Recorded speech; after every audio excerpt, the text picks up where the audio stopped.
लक्षपूर्वक बघ, संकटमुक्त होशील.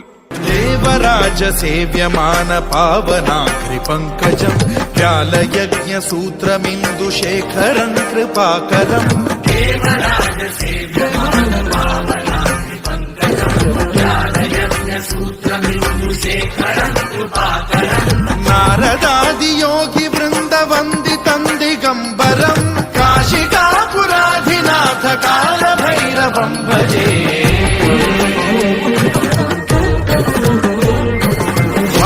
कोटि भास्वरं भवाब्धिकारकं परं नीलकण्ठमीप्सितार्थदायकं त्रिलोचनं कालकालमम्बुजाक्षमक्षशूलमक्षरं काशिकापुराधिनाथ कालभैरवं भजे.